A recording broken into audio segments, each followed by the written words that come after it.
Whoa! I'm not gonna fall! Whoa!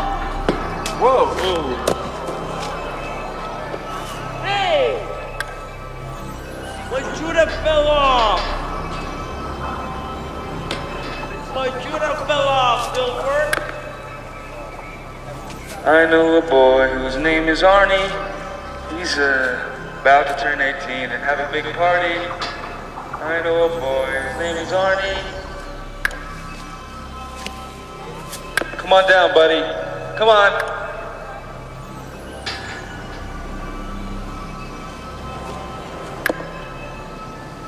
Match in the gas tank. Boom, boom.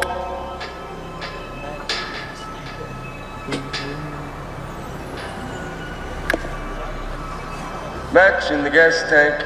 Boom, boom.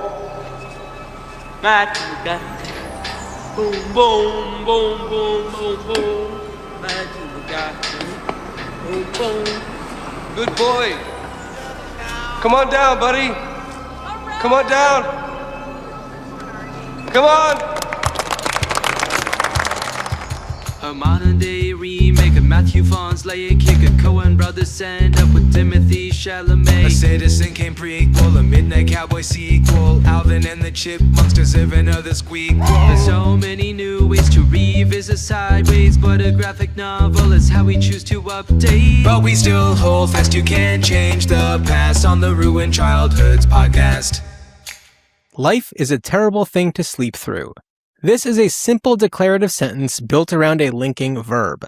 The subject is life, and the verb is connected to a descriptive phrase that explains what life is being compared to.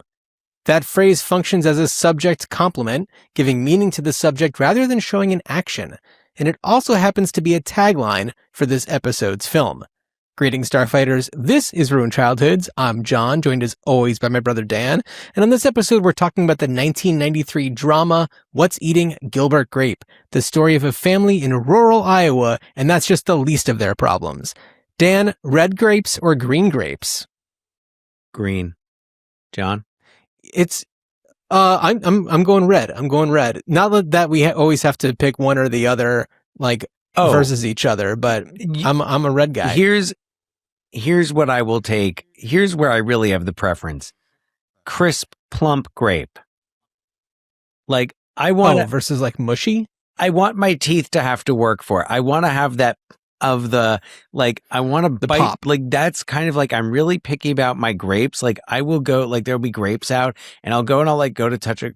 I won't even really have to scope it out first. Have to really scope it out because you don't want to touch it if it's public grapes. And if it's my own grapes, I'll just be I'll take it and I'll just be it was squishy. Throw it back. No thanks. Yeah, I mean, I feel like anytime you're facing public grapes, it's always a gamble. You know what grapes are great are cotton candy grapes. I knew you were going to say that. When you first said that green grapes were going to be your choice, I thought, he may be referring to cotton candy grapes especially because those are green. Well, John, how well you know me, but then the next step to that was me recognizing that during that thought process, that pause I took, and recognizing and saying, I must consider the standard green grape as well. And I said, on a hot summer's day, I would, when paired with something like cheese, perhaps a red grape, but on its own as a snack, which is how I like my grapes, green, and if they're cotton candy grapes, hell to the yeah. Okay, well, all of you out there listening or watching on Spotify or YouTube, drop us a comment, red or green. You don't have to say anything else, red or green. Let us know what you think. But we are not here to talk about the fruit, grape, or grapefruit.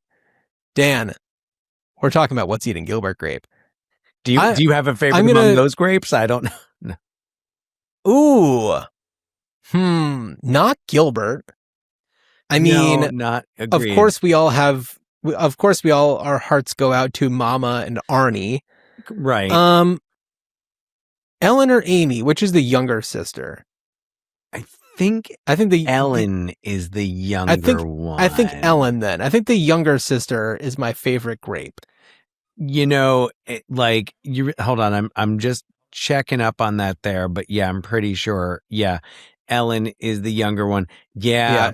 Ellen and Ellen's like the MVP. Amy's got too much of an attitude. Ellen is pretty cool. Amy, I get it because Amy's the oldest. She's the oldest. Right. She isn't she the oldest, or is she younger than Gilbert? I think that she's older than Gilbert. That was very close in age either way. Right. She is of the older. She definitely seems the most adult / forced into adulthood. And we will, of course, talk about the plot. We've only just begun here. But so my heart definitely, my heart goes out to all of them, honestly. Totally. I mean, to everybody in this movie, there's sympathy. One of the lovely things about this movie, and I think it's a touch of the director, Lasse Hallström, is there's sympathy. There is sympathy to be found for every character, despite their role in the dynamic here, in which Gilbert and Arnie are the center of this dynamic, and the Grape family. And then, outside of that, the residents of Endora, right? I was tempted to say Edna, but I was like, it's not Edna. Endora. But it's Endora, Iowa, right? Although it was filmed in Texas. That is true.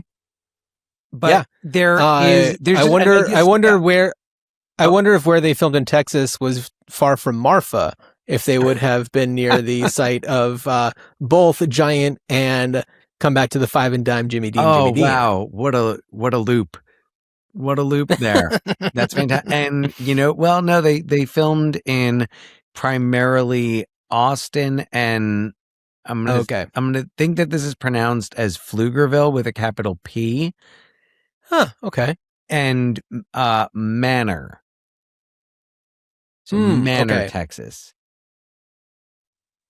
I could only make wild guesses as to exactly where that is, and I would probably be wrong. Texas is a very large, sprawling state. Indeed.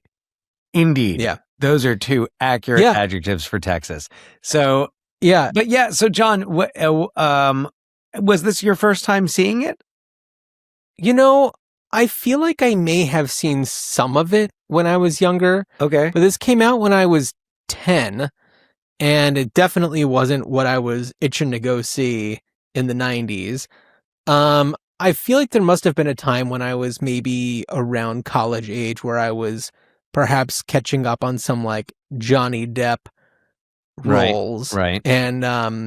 And I was never really a big Leonardo DiCaprio fan, although I have become one since. And he was kind of one of those people where I came to know him through like Romeo and Juliet and Titanic. And and as he developed from there, it was kind of like he always seemed like a child playing adult characters. It took me a while until he kind of broke through maybe in some of the Tarantino films or his work with Scorsese that I really started to see him for, the incredible actor that he truly was.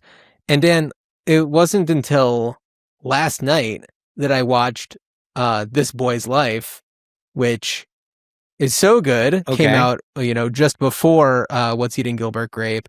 And holy cow, he's amazing. Filmed after he filmed Boy's Life, after he filmed Gilbert Grape, but it was released before Gilbert Grape. Okay. And this is for those of you new to the program, first of all, welcome. We're happy to have you. Hey. And for anybody who is not already aware of this, I am in my daily life a high school English language arts teacher in the Seattle area in Washington State. And, which Seattle, home of the Super Bowl champion Seahawks. I'm Yes, obligated to I say mean, it. this comes out way after No, that would have happened. yeah, but I in the guarantee you. reality of us recording this, that just happened. I guarantee you the city is still celebrating. So, Yeah. and one They of the deserve books, so, to give you some background, and it is worth talking about Leonardo DiCaprio here and his evolution as an actor. And as you pointed out, kind of the heartthrob roles, the teen heartthrobby roles, and then the subsequent, I'm totally with you on that, where it really felt in some of the roles that he was still this teenager, even though he was like well into his 30s, but he was still this kid posing as an adult. It felt that, I would say it like felt that way up through, I'd say maybe Shutter Island. yeah, that's kind of what I was thinking, honestly. And I was, and even though I said Scorsese before, but I feel like it's after that Shutter Island that. But also, he's an actor who has not always been well cast. And I would say, in fact, Gangs of New York, his first film with Scorsese, which the film overall, I have problems with. I have not seen it since the theater, so perhaps I need to revisit it. Maybe a year or so ago. Okay. So, but he felt way out of his league, and just like, I'll tangent briefly. Part of it is that movie starts with this unforgettable showdown between like Liam Neeson and Daniel Day-Lewis. And that was just like the first 10 minutes of the movie. And I was just like, oh yeah, I'm totally here for this. And then it was like Leo doing his thing. And that's not an impression. I don't know what that was, but and in certain roles, he really, when he fits well. Catch Me If You Can being a latter day example. That one makes sense. That one makes sense, where he's a younger person trying to play an older person, because he is literally a younger person trying to be an older trying to play an older person. Exactly. And Blood Diamond is another one where I felt like he was just he was at the right, like the role matched his maturation. But to go back to his first two films, and the first role he films is as Arnie Grape, and he gets nominated for an Academy Award for Best Supporting Actor. We'll talk this is more coming off of Growing Pains. He's got so he gets cast on Growing Pains because Kirk Cameron, and Kirk Cameron's like religious, his faith, his religious convictions, has said that his character of Mike Seaver could not be the playboy womanizer as he, aged out of high school, and he became. It was like, he needs to like mentor like a street kid. Enter a young Leonardo DiCaprio to play, like, who moves in with the Seaver family as Mike's like charge. I had kind of zoned out at that point, but that was how I thought of him, because I was like, oh yeah, he's kind of right. He's the like, oh, they're jumping the shark. They're bringing in a kid. Exactly. Cousin Oliver's here. Right. Exactly. Perfect.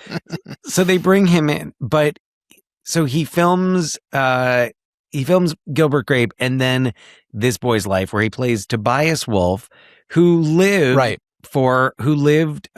up in Washington State, lived in fact in West Seattle, which is where I live. Oh, was it West Seattle? I was wondering where he lived.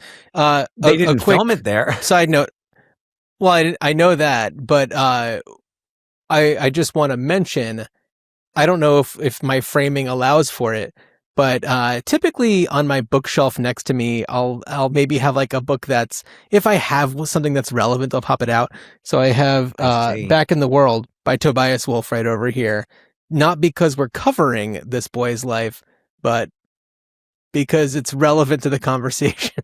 So anyway, but he's fantastic in it. He's so good, and it makes perfect sense that, these two movies that started his career would really catapult him, because you watch him in both of these movies and you're just like, this is something different. This is not the typical child actor that we see in something like this is something a little bit different. And the way that he portrays Arnie, which is a very complicated character, is done very respectfully. And I mean, I'm only saying this because others have said this who come from a place of more knowledge than I, but he's very authentic in his portrayal of Arnie.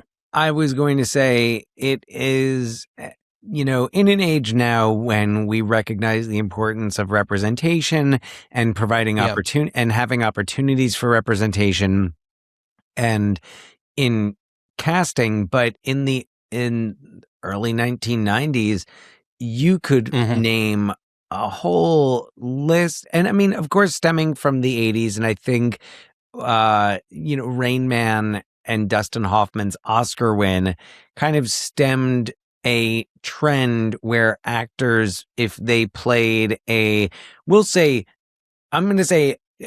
neurodiverse as a blanket, because that kind of encompasses Dustin Hoffman in Rain Man, but to intellectually disabled, if you were a neurotypical person playing those roles, you had higher chances for an Academy Award. And I mean, like Sean Penn in I Am Sam. I was going to say I Am Sam. Yeah. That's 2001. Yeah. And I mean, also famously lampooned, and this Gilbert Grape specifically, by Ben Stiller in Tropic Thunder. Okay, Dan. All right. I'm looking at the ticker for how long we've been recording. It's been 15 minutes and 15 seconds. Literally, I was thinking of writing down on a piece of paper how long I thought that it was going to take you to bring up Tropic Thunder. And I kid you not, I was going to say 16 minutes. Wow.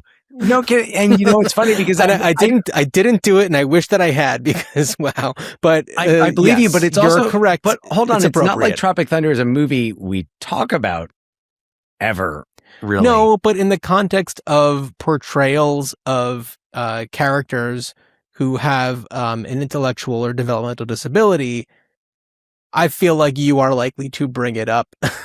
Right. Well, and that's not, it's most people would. But it makes sense because it references, it does. I mean, it references a lot of things. Radio, Cuba Gooding Jr. is another one. Well, also, I mean, another actor from What's Eating Gilbert Grape, Juliette Lewis, and the other sister. Right. The other sister, Giovanni Ribisi, John Malkovich, and Rosie Mice and O'Donnell. Men.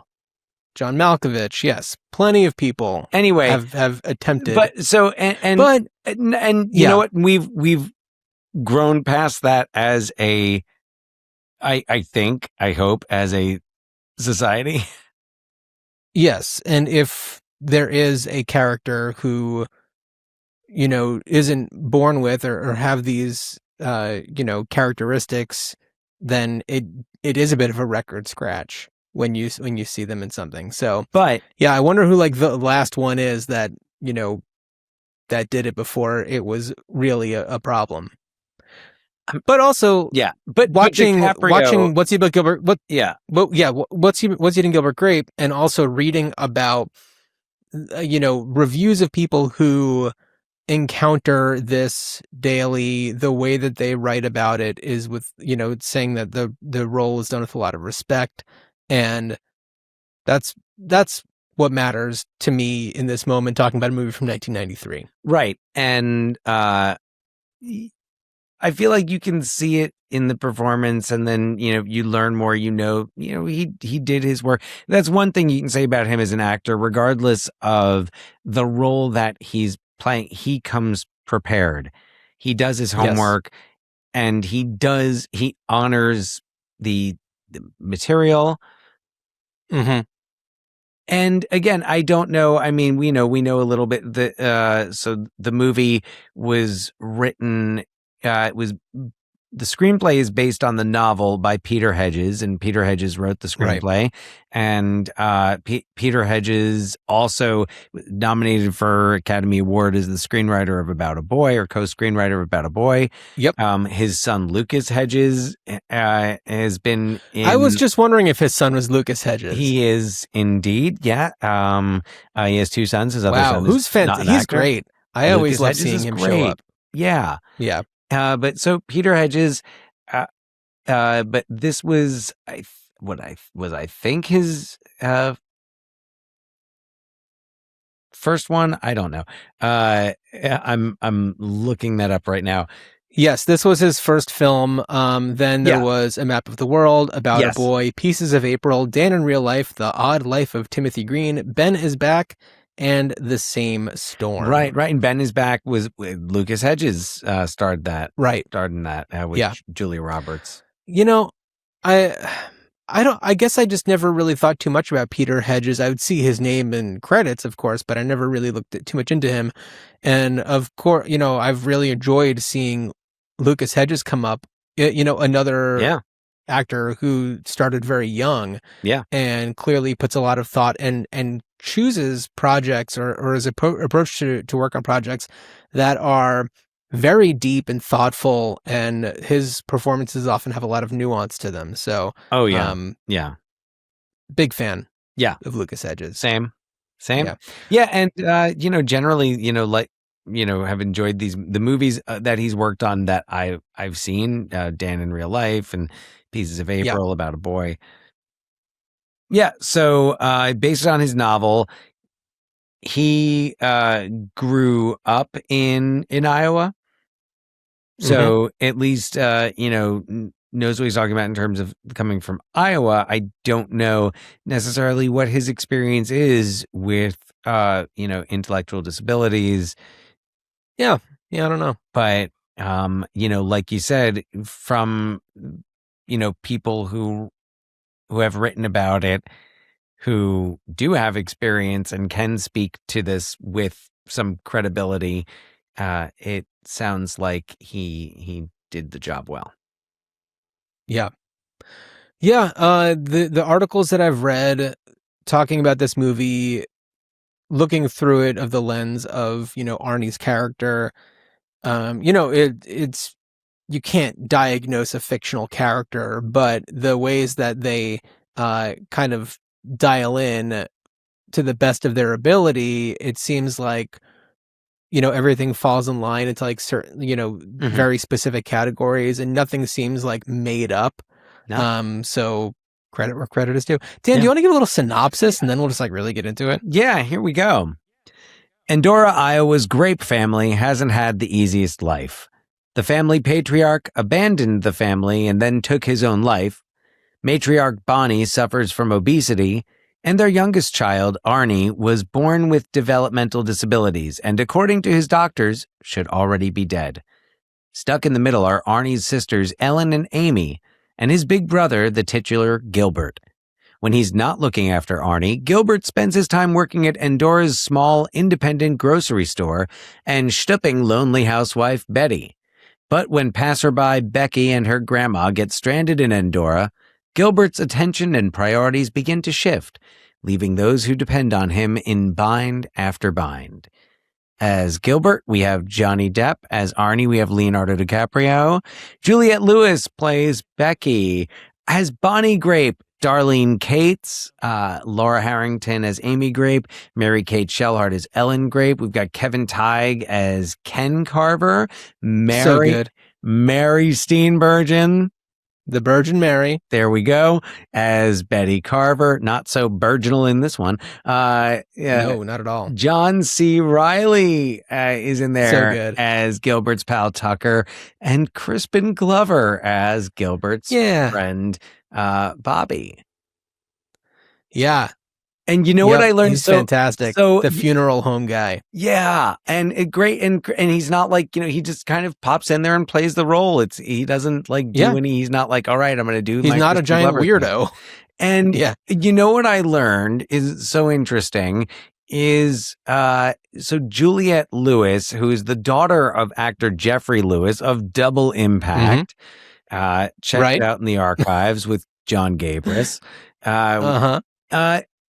So Juliette Lewis was mentored by Karen Black. She lived with Karen Black and grew up knowing Karen Black. Karen Black and Jeffrey Lewis were friendly. But so Karen Black, I've come back to the Five Minute Dime, Jimmy Dean, among others, but most recently discussed on this podcast. Very recently, yeah. So, but like that's Juliette Lewis's, like, I guess, I don't know if that's her actual like godmother, but kind of like her that's cool godmother. Yeah. And there's some I could think of worse. Oh no! And I was amused seeing Kevin Teige because Kevin Teige pops up in One Battle After Another. Okay, so I got to tell you this. First of all, he's great in that movie.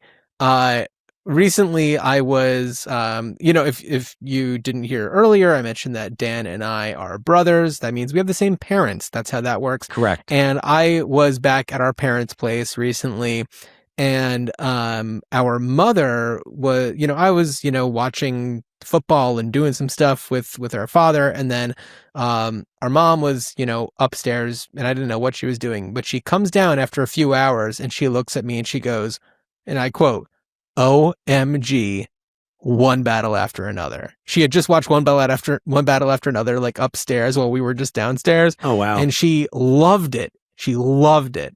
And it makes me so happy. It makes me so, like, the people that are in that movie that make it come together, including Kevin Teige, like, they're really fantastic. I feel like I really got to know him first, maybe from Freaks and Geeks. He was Jason Segel's character's dad. And then once you know him, you see him everywhere. Right. I mean, I think my earliest memory of him is 8 Men Out. He's one of the gamblers who helps fix fix the World Series, and on Lost as Locke's father, Terry O'Quinn as Locke's father. I forgot that. Yeah. Wow, he's fantastic. I mean, he's great, and what I like about him in this movie is he's not a bad guy. He's one. I mean, you feel for everybody in this, and there's that one scene where he's out and he's like, the kids are playing on the trampoline and he comes home and then you see him. Of course, Gilbert's in the kitchen with his wife. Yeah. And he sees him bouncing on the trampoline and I'm like, Kevin Teige on a trampoline. That just warms the heart because you're so used to seeing him play a villain or a cad. Or just like a grumpy guy. Right. Like somebody that you just don't like. Yeah. So it was fun to see him in this. And of course, Mary Steenburgen. She's so good. Yeah. As just, the housewife looking for excitement. And, it's kind of like all the types of this type of small town in Iowa seem to be the funeral home guy. Come on. Yeah. Also, I mean, John C. Reilly, who plays, like, he kind of will do whatever, handyman. Yeah. He's excited to work at the Burger Barn as that's coming into town. He's the local. He's what's his face in Home from the Holidays. Oh, right. Yeah. Wow. It's driving me crazy. I'm blanking on his name now. Like the same thing. All right. I gotta. All right. You go ahead and look that up, and I'm just gonna point out how fun it is.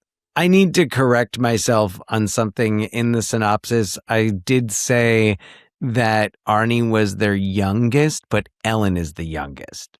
Oh, Ellen is the youngest. I didn't Ellen realize is that. 15. Arnie is turning 18. Right. As we meet him, we're days from his 18th birthday. So he's he's not the youngest. I was under the impression, and clearly it's an incorrect impression, but what we know about the dad is that he took off and then he returned home just to go hang himself in the basement. Yeah. And I thought that, and this is just me putting the pieces together. They never tell us this, but my impression was that having Arnie was too much for him to deal with. But if they had a child after that, I mean, it still could be true. Also, these are fictional Right. characters, so you can't tell what their motive is. But what's David up? Strathairn in Home David for the Holidays. Strathairn. David Strathairn. Also of what Eight I Men was Out. also of 8 Men Out, and so many other things. Yeah, he's another. And also in the latest season of Man on the Inside, the Netflix show with Ted Danson and the Virgin Mary. Oh, okay. All right. Good to know. But I was going to say before, it was fun to see Mary Steenburgen and her future stepson, John C. Reilly, or on-screen stepson. Right, yeah. From Step Brothers. Another reunion, yeah, because that was, I mean, yeah, the one battle after another. Like, not that he and Leonardo DiCaprio are on screen together, but also Leonardo DiCaprio and John C. Reilly in Gangs of New York. Yep. Mm-hmm. And probably other things that I'm just not thinking of right now. Yeah, because John C. Reilly is in everything. Absolutely everything. Yeah. Deservedly so. Yeah. We love him for that. He's fabulous. So what's Eating Gilbert Grape? We've barely even talked about like the movie. We haven't talked about Johnny Depp yet. No, like, and this is, so you're right. So it's Johnny Depp, and he's been doing the quirky movies. He's kind of rejected the heartthrob role that you think would have. He's done his Tim Burtons. Mm-hmm. Right? He's done Edward Scissorhands at this point. He's done Crybaby with John Waters. He just did Benny and June earlier in 93. Right. And which I watched that yesterday, and that was the first time I had watched it since I was a kid. It's a while. Yeah. And it's so good. He is so good. Filmed in Spokane, Washington. That's true. Spokane, Washington. That's right. And between Gilbert Grape and the character of Sam in Benny and June, it's, first of all, we're dealing with people who are acting alongside somebody who has some sort of mental disability. June's, condition, we don't necessarily know. She is likely, neurodivergent in some way. It's never, I think, said exactly what's going on. Right. Yeah. But I honestly, okay, all right, fine. I know I said that we can't really diagnose fictional characters, but she probably has probably has something related to PTSD from seeing her parents die in a car crash. Yeah, yeah, that's probably got something to do with it. Anyway. So interesting that Johnny Depp is doing these movies back to back where he's working alongside somebody who their character has some sort of, developmental or intellectual disability. And one of the things that I really appreciated about these movies, watching them now, is that, we are living in a post-Johnny Depp era. And, we talked about him, I guess, most recently with Rum Diaries. That might have been the last one that we did with him. Yeah. And, that's a latter-day Depp. Yeah. And looking back at his early career, you really see the potential that he had to have, continued to be, one of these just great independent film actors. And Nick of Time. Went in Nick of Time. Did we do that after? I think Rum Diary? Nick of Time came after Puerto Rico. Nick of Time was our end movie. Was in the alphabet, anyway. So different season. So yeah. So anyway, Nick of Time, which comes in 1995, and right, but also something that I noticed about Johnny Depp in the kind of that 93 era, is something that I really appreciated about that time with actors that we don't have anymore, and that's actors looking different. All actors now, they kind of look the same, but he's got like funky teeth. He's very attractive, but he's got like wacky teeth.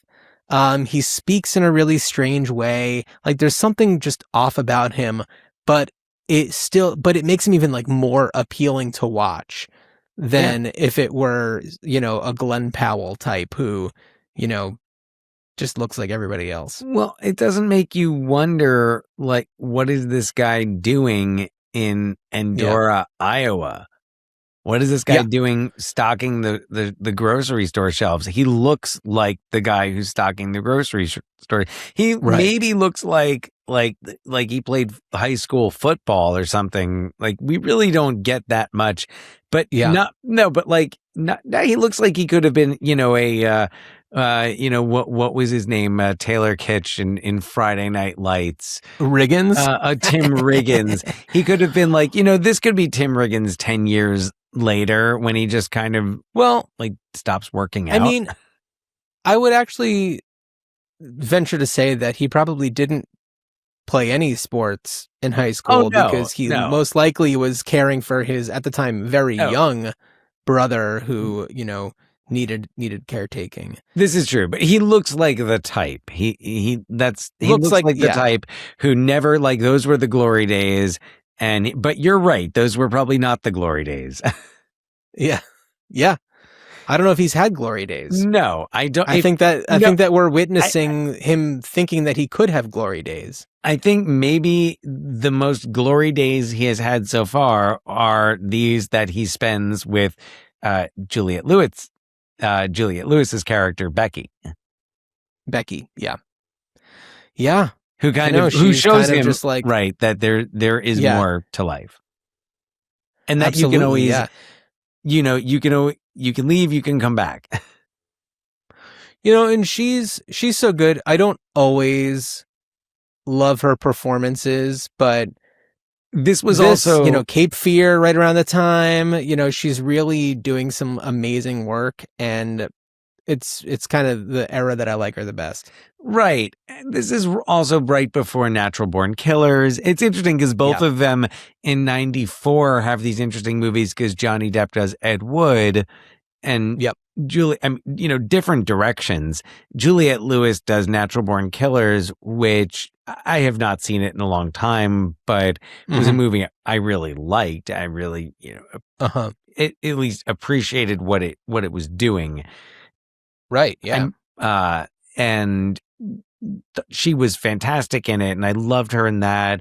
But then, she kind of did not the same character, but she did Strange Days, and then after that, it just became it was kind of like post Juliette Lewis era. Well, she did The Other Sister. Right, but that was what you mentioned. That was on the downside. Now, of course, she got Yellow Jackets. Yeah, which I wouldn't say that she's my favorite part of the show. I mean, I haven't watched it since. I don't know if I watched the second season of it. I liked it. I just don't know if I've gotten around to it yet. I will. But it's good. But anyway, it's nice to see her in an ensemble. Yeah. Hey, we talked about it when we covered I Don't Feel at Home in This World Anymore. Right. Yeah. The first movie we covered in our current season where all of the movies have complete sentences for titles. So what did you think of the movie overall? I thought that it was great. I really loved the way that it captured my attention. First of all, the town of Endora was so carefully curated that all of the individuals that we saw really felt like they made sense there. You mentioned Johnny Depp looked like somebody who could be living in a small town in rural Iowa. Same thing with Crispin Glover. Same thing with John C. Reilly. They always do. They always do. Yeah. The whole family. I mean, Bonnie, Mama, she was tremendous. She was fantastic. And she was discovered on, was it the Jerry Springer show? I think it was Jenny Jones. Or Jenny Jones. Maybe. It was a talk show, I mean, featuring people living with obesity. And I think that was... And if I'm not mistaken, I think that she lived like a pretty long time after Gilbert Grape. Let me see if I can. I believe so. Yeah, Darlene Cates, and Mhm. she passed away in 2017 at 69 years old. Yeah. And she was really great. I mean, she, as we said, didn't act before this. She only was in one other movie after this. I'm sorry, two things after this. She was in a short film called Mother, and then a posthumous release called Billboard. And then on television, she did an episode of Picket Fences, Touched by an Angel, and then a TV film called Wolf Girl. But yeah, not a lot of acting credits, but she was so good. Fantastic. In this movie. You are, by the time when it gets to the point, and I mean, spoilers, it's been a few decades. Yeah. When it gets to the point where Arnie is taken into police custody for climbing the water tower one too many times after he and Gilbert have been warned, and Bonnie get my coat, she says, and Bonnie goes down there and she leaves the house, she leaves the couch. This does not happen in a long time, and they drive her down.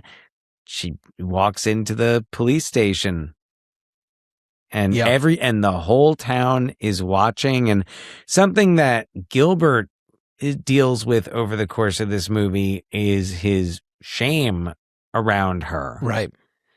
And how he lets people look at her, to laugh at her, and he tries to hide her, and it's a climax to it at the end when he introduces Becky to her. Yeah. And that's a it's big so step. lovely. Yeah. The way that Hallstrom kind of structured this movie is so brilliant, and he really brought out incredible performances from these, as we know, just such talented actors and non-actors. And when we see those moments, there are so many times in this movie where we kind of go up, up, up, up, up, and then we go crashing back down. Then we go up, up, up, up, up, and then we go crashing back down. And it's just so well put together. And I just want to rewatch some of Hallstrom's other movies. I want to watch My Life as a Dog. And that was maybe his first big, standout movie. I think he was nominated for the Academy Award for that one. He was for Best Director, Yeah, and I don't know if I've ever seen it. I need to check it out, but did Cider House Rules, and it's so interesting to me in Chocolat. Yes, with Mr. Depp as well. Yeah, and it's so interesting to me that that somebody who directed all of these dramas, these movies that aren't light fare, came from directing ABBA music videos, like dozens of them. Oh yeah, no, he was like their primary video director. Yeah, I mean, what a shift in tone for your work. Look, when you listen to the music that much, man, like and from that, how do you not see inside people's hearts? How do you not, when you have ABBA's music vibing within you, how do you not recognize the dancing queen in every Bonnie Grape? Like that was her. At some point, that was her. Yeah. I'm trying to think of some of the other ones that I want to go. I never watched Salmon Fishing in the Yemen. I've never seen but I heard that was pretty good. I'm a fan of both Ewan McGregor and Emily Blunt. Emily Blunt, that's right. The Shipping News I saw, but that one I don't think I'm going to revisit because of the Kevin Spacey of it all. Yeah. I don't feel that's not one I feel the need. Like, yeah, I think I felt like that one was kind of mid. Like that one, he was kind of, at that point, he was kind of doing like paint by numbers. He's kind of doing like, all right, this is what they expect. Like by that round. I think You know which one I Chocolat haven't was seen? successful, wasn't it? I did not see Chocolat. Yeah, of course. I've never seen Chocolat. Um, Going back to the Kevin Feige of it all and the Jason Segel being his son in Freaks and Geeks, Jason Segel's character in I Love You Man, Oh yeah. he and Paul Rudd have this whole thing about borrowing the movie Chocolat, and he keeps on just calling it chocolate, and Yeah. it's very funny. Right. One movie that I actually haven't seen, real quick, the one Hallstrom movie that I haven't seen that I'd love to is Once Around. I was just going to ask if you've seen great Once cast. Around, because Holly Hunter, that's a movie I remember watching that, and I would rent pretty much anything. And that was one that was definitely interesting because of the cast, because Richard Dreyfuss, who at that point I hadn't seen enough interviews of to irritate me. He hadn't gone off the rails. No. Early, I mean, this is 1991 Richard Dreyfuss. Like, come on. Richard Dreyfuss, Holly Hunter, Danny Aiello, the great Danny Aiello, I had the experience to work with briefly as a production assistant. And he's Laura San Giacomo back. Yeah, Laura I love Laura San Giacomo. She's so good. We have Jenna Rollins, also so great. Once Around, I remember that being just a really nice movie and a really okay. I'm putting that on my short list. I mean, perhaps I'm looking back with rose tinted glasses, but I remember really it was a nice snowy Sunday afternoon. Oh, interesting. With the fireplace on movie, if I remember correctly. That was the vibe. That's generally the Lasse Hallstrom vibe. Not so much with What's Eating Gilbert Grape, but Cider House Rules, definitely. Well, it was funny, peek behind the curtain, fourth wall breaking moment here, but, we were talking about what movies to cover and, having just come back to the Five and Dime Jimmy Dean, we were just like, do we do another big downer of a movie and talk about What's Eating Gilbert Grape, which I don't think is necessarily a big downer of a movie. It just has some I feel like the awe of watching the performances and the way that the movie is pieced together, it is really uplifting, and that to me I think is what makes the movie stand out from others that are big bummers of movies, because, they might have the heavy stuff, but they don't have the meat behind it. I so agree with you. And I was definitely the one with trepidation because it's been a long time since I've seen this movie. And I just remember the weight of it and I couldn't remember specifics, but, the deaths, and watching it, I just felt like, yes, it's addressing all of this, but it's addressing it all in this is a part of life. And it's, there are people who have these lives and their stories should be told. And it just had a light touch that didn't disrespect or dishonor the subject matter, but felt it just it felt like you were invited into this story. Well, also, I want to give the movie credit where, you mentioned before that, the mama dies, and the way that that the family reacts to her death is relief. Whereas a scene where Arnie runs to the house and knocks over his birthday cake that Amy had just finished baking is perhaps the most upsetting, thing that's happened, in that moment. So, they're more upset about the cake being destroyed, and then the subsequent, I'm not going to even say what happens because the cake got destroyed. But, okay. I was going to say, if you haven't seen the movie, we got to leave you at least a little something to be surprised by. I mean, yeah, that was and it's moments like those, though, you feel the weight of those moments. And what's also great about the screenplay is how those moments are set up earlier, are foreshadowed, are beautifully done. Oh, yeah, so nicely done. The performances all around, everybody just fills their role to perfection. Yep.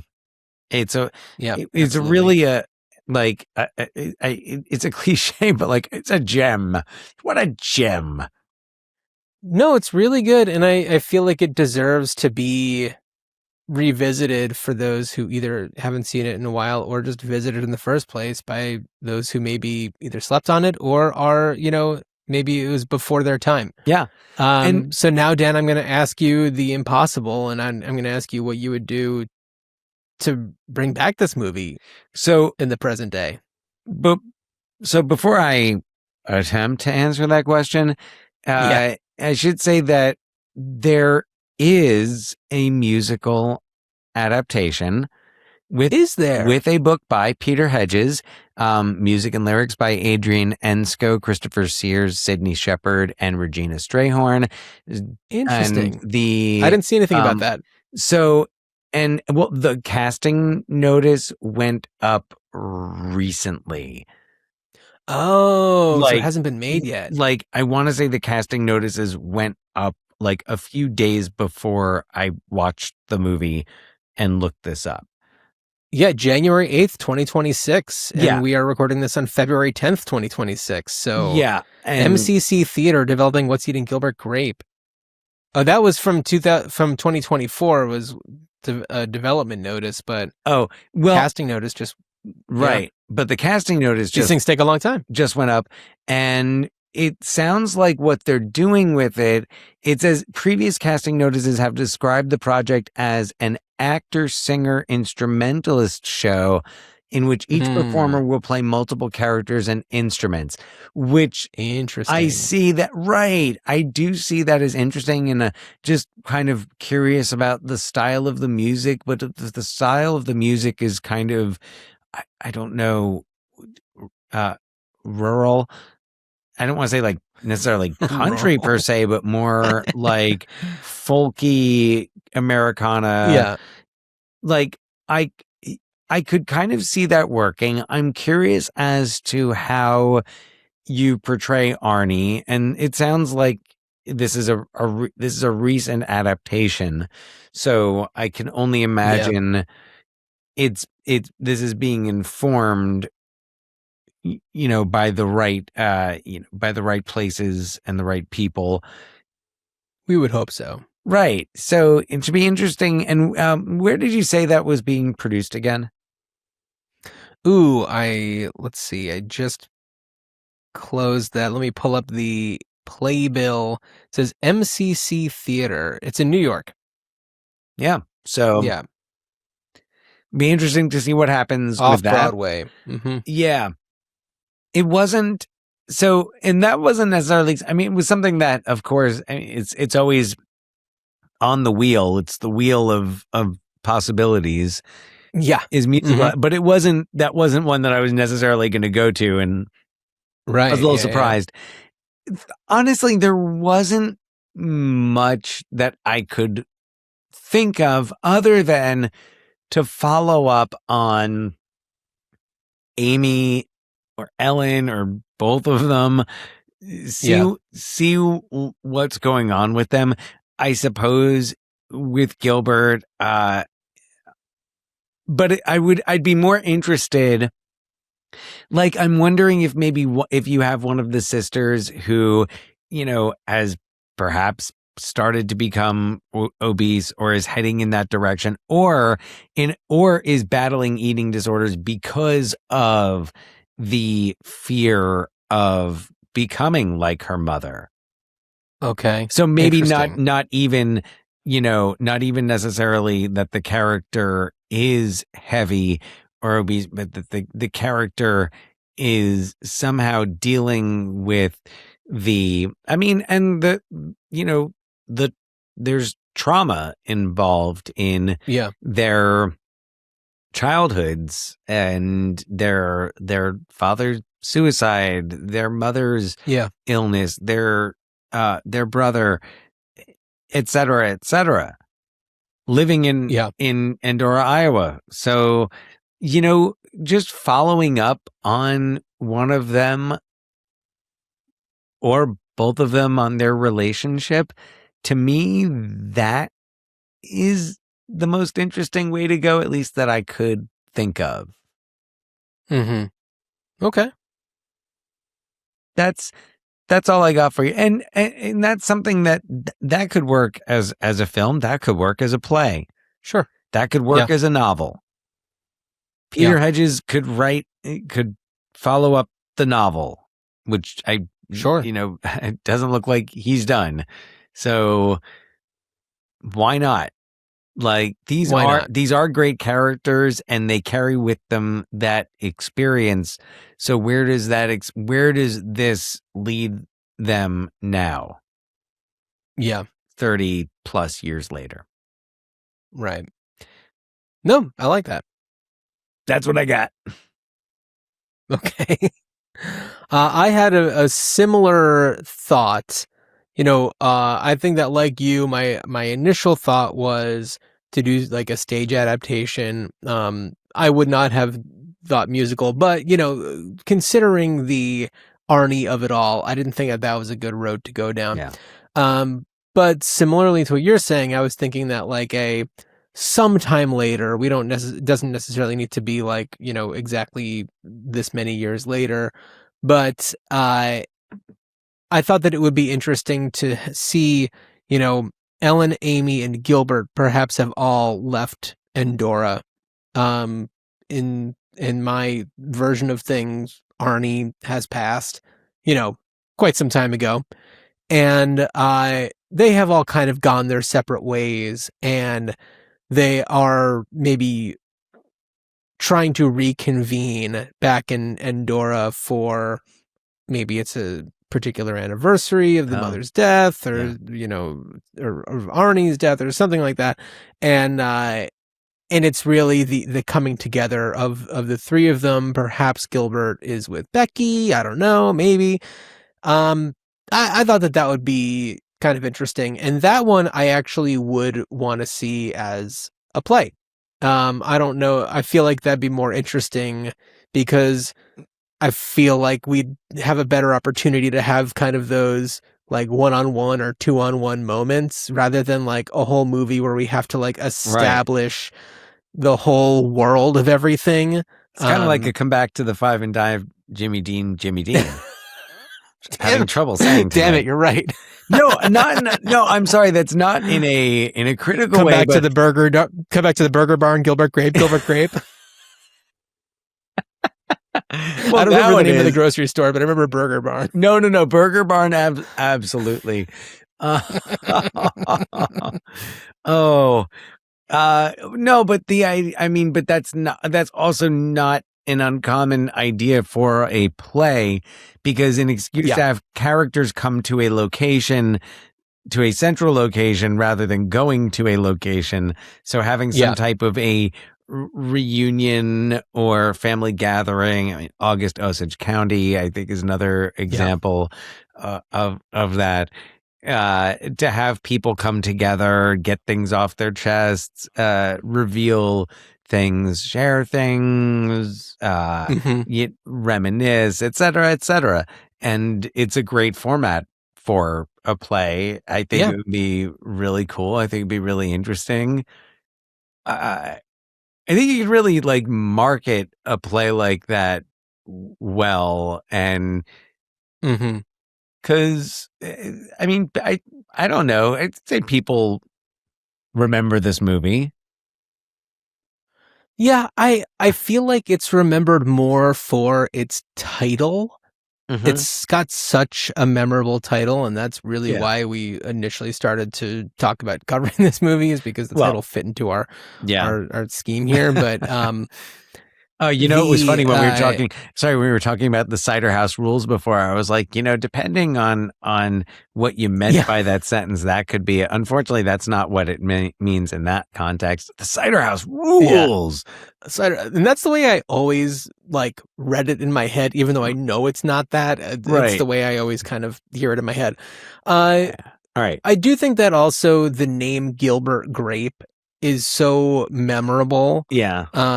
And because it is Johnny Depp playing a character named Gilbert Grape, I feel like it sticks into a lot of people's minds. This is true. But But perhaps for a lot of people who haven't seen it, that are just aware of it. yeah, and maybe, I would imagine that people have come across it, especially if they see things with Leonardo DiCaprio and they want to look back and see what else he's done. Yeah. That's probably the pathway. I mean, he's once again a Best Actor nominee for the Academy Award. Yeah, by the time this comes out, we'll know what happened. As of now, we don't know, but is a nominee, has been a winner.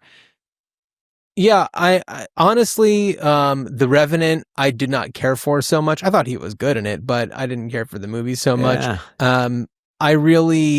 I think that he's fantastic in, especially the Tarantino movies. I really love him in Once Upon a Time in Hollywood. He's Not fantastic Inglourious in Bastards, Django Unchained. He's so good.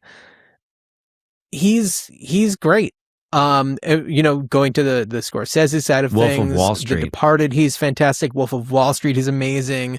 We don't need to go down his entire list of credits, but Wolf of Wall Street is a great example, and also Departed, of films where I thought he was cast incredibly well. So good. Yeah, absolutely. But yeah. So but if people haven't discovered this movie because of him, and there are so many more things that you discover by discovering this movie, I hope. Yeah, and I would also say that for people who perhaps are sensitive to actor portrayals, that of characters that maybe these days they wouldn't or shouldn't be playing, I would suggest watch this one with an open mind, and you can form your decisions however you want, but knowing the care that and respect that he put into it, especially for somebody at such a young age. I think he was 19 when he did it. Like, you have to acknowledge at least that it's impressive the way that he was able to do this without coming across as seeming disrespectful, which so many of the movies that kind of come in the wake of this and Rain Man, really, really, toe that line in a pretty bad way. Right. And of course, and one of the things that I love about Letterboxd is it's a great place to look for reviews written by people with more awareness and experience, and therefore more credibility than I might have on a subject. Sure. Absolutely. I know it actually helped me for Come Back to the Five and Dime, Jimmy Dean. Oh, really? Oh, that's great. Yeah. Another movie where these days it would have been cast differently, but in the context of Come Back to the Five and Dime, Jimmy Dean, the portrayal of somebody that, I will just say, because I don't want to say anything for people who haven't seen it, but like, it's another character that would be played differently today. Oh yeah. Yeah, absolutely. It's another film that has the same general issue, but it is generally well regarded by those who have the right to say otherwise. Absolutely. Absolutely. Well, Dan, why don't you tell everybody what we're going to be doing on our next episode? And while you're bringing that up, I want to thank everybody for checking this show out. If this is your first time, we really appreciate it. Please give us a rating and review on Apple Podcasts. Leave us a comment on Spotify and on YouTube and wherever else. We really appreciate that. So yeah, this season we're talking about movies that have titles that are complete sentences. Dan, what is our next episode's complete sentence title? Oh, well, this complete sentence title, I was going to throw in a grammar term, but I don't want to ruin your intro for the next one.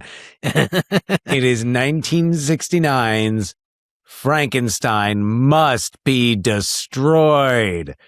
Directed by Terrence Fisher, starring Peter Cushing, Freddie Jones, Veronica Carlson, I almost said Vanessa Carlson, and Simon Ward, and it is a Hammer Films production.